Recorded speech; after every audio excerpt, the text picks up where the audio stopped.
Peace Report. I'm Amy Goodman with Aaron Mate. We turn now to the case of Private First Class Kimberly Rivera. She is a conscientious objector and a pregnant mother of 4 children who has just been sentenced to military prison. Rivera first deployed to Iraq in 2006. During a 2-week leave back in the U.S., she decided to refuse a second tour of duty in Iraq. In January 2007, Rivera and her family packed up their car and crossed the border into Canada. She was later charged with desertion and faced up to 5 years in prison if convicted. Well, on Monday, she was sentenced to 14 months. Under a pretrial agreement, she will serve 10 months of that sentence. This is Kimberly Rivera speaking late last year about her case.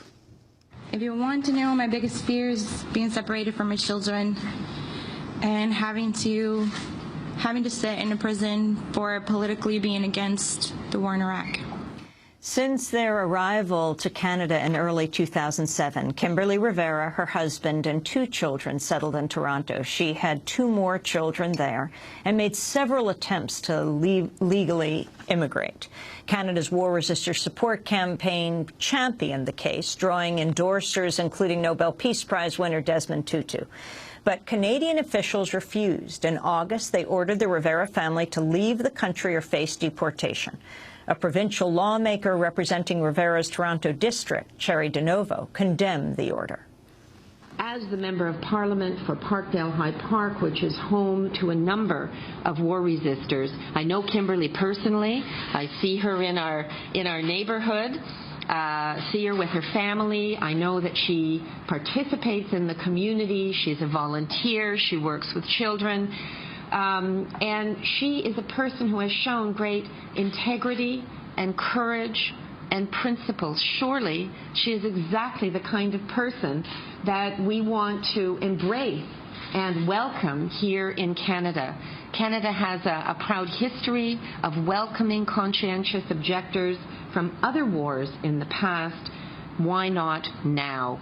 Especially given that this is a war that Canadians are proud not to have participated in. That was Ontario lawmaker Cherry DeNovo speaking last August. Kimberly Rivera turned herself in at the U.S.-Canadian border just days later. She's now on her way to a military prison for 10 months. Her 5th child is due while she's behind bars. Well, we're joined right now by her husband, by Mario Rivera. He'll now become the primary caretaker for their 4 young children. We're also joined by James Branham, the defense attorney who represented Kimberly during her court-martial yesterday, Monday, at Fort Carson. He's also represented dozens of other conscientious objectors as legal director for the Oklahoma Center for Conscience and Peace Research. They're speaking to us from the Tim Gill Center for Public Media in Colorado Springs, home to Rocky Mountain PBS and KRCC Public Radio. We welcome you both to Democracy Now! Mario, you've just come out of the court yesterday. Can you respond to the sentencing of your wife, Kimberly, to 10 months in jail for refusing to return to Iraq and go to Canada instead? I think it was severely harsh. I personally feel that the judge has already made up his mind before the trial had even started. It's just too much. The kids need her. Mario, tell us about the reaction of your children. How have they handled this whole ordeal, and what did they say yesterday? As soon as they found out yesterday, they broke down into tears. Just the thought of being away from my mother for 10 more months. They've already been gone for 8 months out of her life. So it's difficult. Mario, how old are your kids and what are their names? Christian's 11, Rebecca is 8, Katie is 5, and Gabriel is 2. James Branham, you're her attorney. When she was in Iraq, she turned to a chaplain to say she could not do this, that she could not, when she looked at Iraqi children, she said, open fire. Yes, she talked to the chaplain, expressed her concerns. She said that she didn't think she could pull the trigger if asked to. And this is a critical issue because she was a gate guard at Fob Loyalty in Baghdad. Her job was a critical thing as far as security coming on and off the base. And so she felt that she morally could not do what she was asked to do. At the same time, she realized that she would put other soldiers in danger if she didn't pull the trigger when the time came. She talked to her chaplain about it. The chaplain largely pushed her aside, did not give her the counsel that she really needed.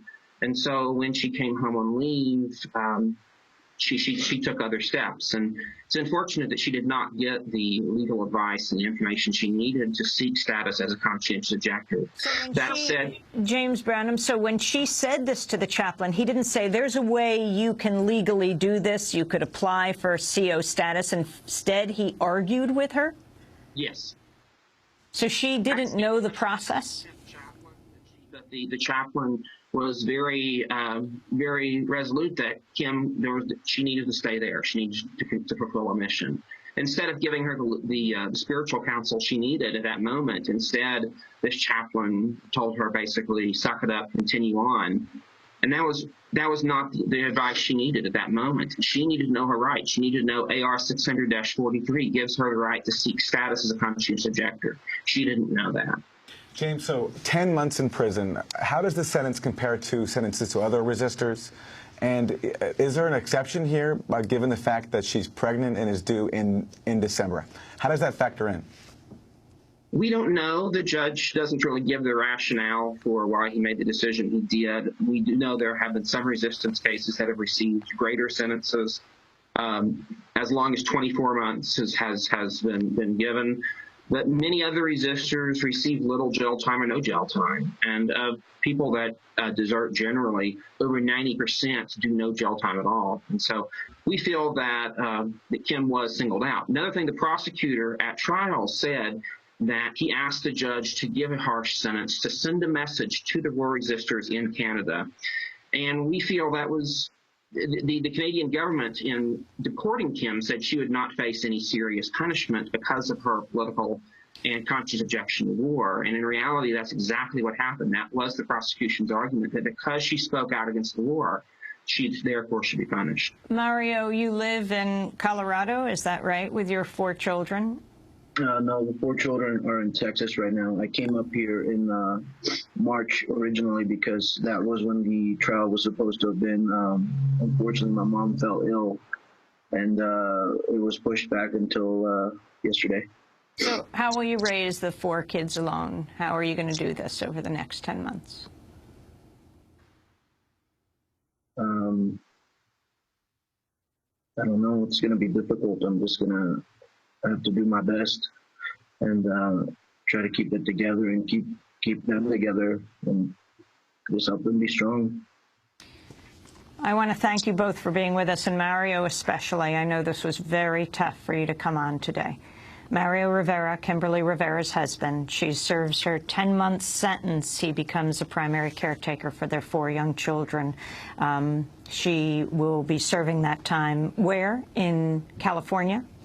We believe it'll be in Miramar. One other critical thing to mention is there is an ongoing campaign to have her released on clemency grounds. We'll link to that website at Democracy. Thanks so much for watching this report from Democracy Now!, your daily independent global news hour. We don't accept advertising or corporate funding, but rather rely on donations from viewers like you. Please make your contribution by visiting democracynow.org. We need your support today to keep bringing you this hard-hitting, in-depth reporting.